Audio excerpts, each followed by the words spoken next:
छायावादी युग की प्रमुख आधार स्तंभ है महादेवी वर्मा। महादेवी वर्मा छायावादी युग की प्रमुख आधार स्तंभ है। महादेवी वर्मा किस नाम से जानी जाती है? महादेवी वर्मा आधुनिक मीरा के नाम से जानी जाती है। आधुनिक मीरा। महादेवी वर्मा को किस रचना के लिए ज्ञानपीठ पुरस्कार से सम्मानित किया गया है? महादेवी वर्मा को यामा के लिए ज्ञानपीठ पुरस्कार से सम्मानित किया गया है। यामा। मैं नीर भरी दुख की बदली कविता किसने लिखी है? मैं नीर भरी दुख की बदली कविता महादेवी वर्मा ने लिखी है। महादेवी वर्मा। मेरा पग पग संगीत भरा, श्वासों से स्वप्न पराग झरा, नभ के नव रंग बुनते दुकुल छाया में मलय बयार पली। यह पंक्तियाँ किस कविता की है? यह पंक्तियाँ मैं नीर भरी दुख की बदली कविता से ली गई है। मैं नीर भरी दुख की बदली। मैं नीर भरी दुख की बदली कविता कौन से काव्य संग्रह से ली गई है? मैं नीर भरी दुख की बदली कविता यामा काव्य संग्रह से ली गई है। महादेवी वर्मा ने किसे मलिन न करने की बात की है? महादेवी वर्मा ने पथ को मलिन न करने की बात की है। पथ को। पथ। पथ को मलिन न करने की बात की है। बदली का पग पग किस से भरा है? बदली का पग पग संगीत से भरा है। बदली का पग पग संगीत से भरा है। बदली अपने क्रंदन में किस को हंसती है? बदली अपने क्रंदन में आहत विश्व को हंसती है। आहत विश्व को हंसती है। बदली की छाया में कौन पली? बदली की छाया में मलय बयार पली। मलय बयार। रज कण पर बरसने से बदली किस के रूप में नव जीवन धारण करती है? बदली जल कण में रूप धारण करती है। जल कण में रूप धारण करती है। बदली जाते वक्त क्या नहीं छोड़ना चाहती?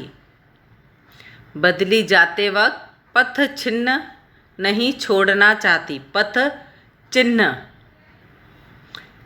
किसी कोने पर बदली अपना हक जताना नहीं चाहती।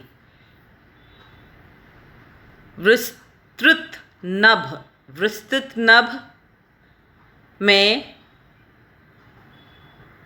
बदली अपना हक जताना नहीं चाहती। विस्तृत नभ में बदली अपना हक जताना नहीं चाहती।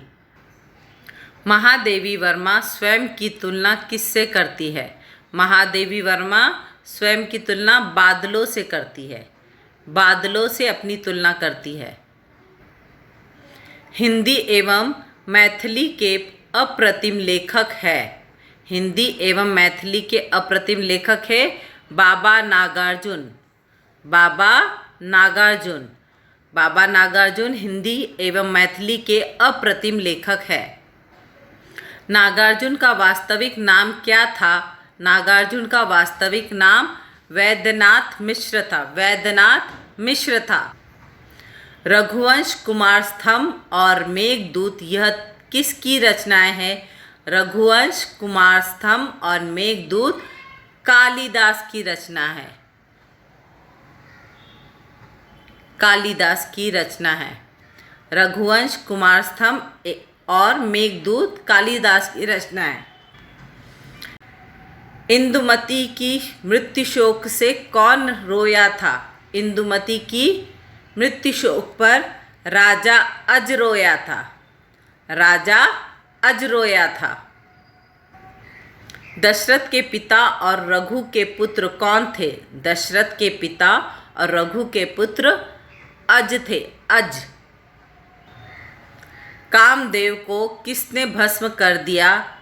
कामदेव को शिव जी ने भस्म कर दिया। कामदेव को शिव जी ने भस्म कर दिया। शिव जी।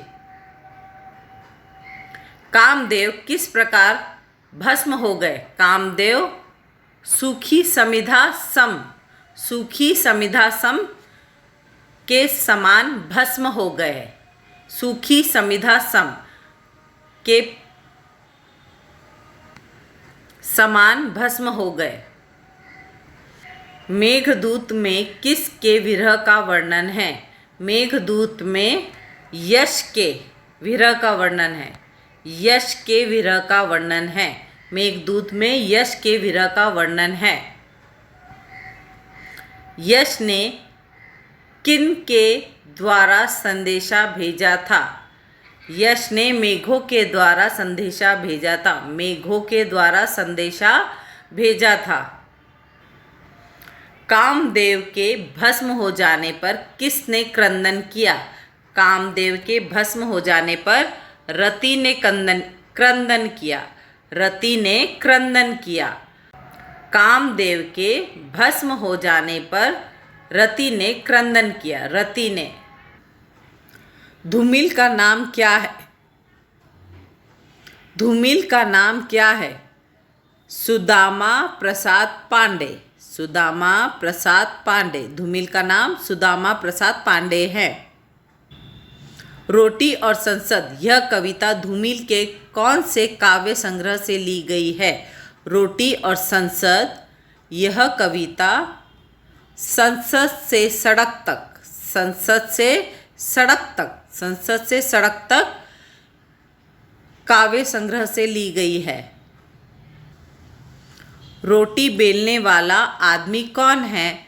रोटी बेलने वाला आदमी किसान और मजदूर है। रोटी बेलने वाला आदमी किसान और मजदूर है। डॉक्टर, वकील, कवि, वैज्ञानिक आदि लोग किस श्रेणी में आते हैं?